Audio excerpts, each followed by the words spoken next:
दो चरणों में होगा बिहार का चुनाव, 14 नवंबर को आएगा रिजल्ट। बिहार विधानसभा चुनाव 2 चरणों में आयोजित होंगे। इलेक्शन कमीशन ने बताया कि पहले राउंड में 121 सीटों पर मतदान होगा और फिर दूसरे राउंड में 122 पर वोटिंग होगी। इस चुनाव का नतीजा 14 नवंबर को घोषित होगा।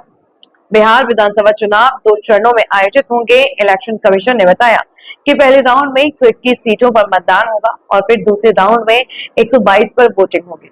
इस चुनाव का नतीजा 14 नवंबर को घोषित होगा। पहले चरण का मतदान 6 नवंबर को तो दूसरे का 11 नवंबर को होगा। पहले राउंड के मतदान के लिए 10 अक्टूबर को अधिसूचना जारी होगी। नामांकन की आखिरी तारीख 17 अक्टूबर होगी और वापस लेने की लास्ट डेट 20 अक्टूबर रहेगी। इसके अलावा दूसरे चरण के लिए 13 अक्टूबर को अधिसूचना जारी की जाएगी। 20 अक्टूबर को नामांकन की आखिरी तारीख होगी और 23 तारीख तक नाम वापस लिए जा सकते हैं।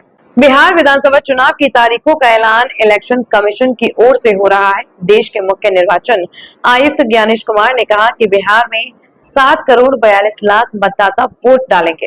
उन्होंने कहा कि इस बार चुनाव में कई नई चीजें शुरू हो रही हैं और उन्हें देश भर में आगे चलकर लागू किया जाएगा। उन्होंने कहा कि इस बार चुनाव आयोग ने मतदाताओं की सुविधाओं के लिए तय किया है कि एक पोलिंग बूथ पर 1200 से ज्यादा वोटर ना रहे। 700 पोलिंग बूथ रहेंगे। इनमें से महिलाओं द्वारा 1044 बूथ संचालित होंगे। मुख्य निर्वाचन आयुक्त ने कहा कि हर जगह पोलिंग स्टेशन ग्राउंड फ्लोर पर ही होंगे। इससे बुजुर्गों और दिव्यांगों को सुविधा होगी। उन्होंने कहा कि हमने बिहार के दौरे पर जिलाधिकारियों को सख्त निर्देश दिए थे कि किसी भी तरह से उम्मीदवारों और मतदाताओं को धमकी मिलने जैसी घटनाएं नहीं होनी चाहिए।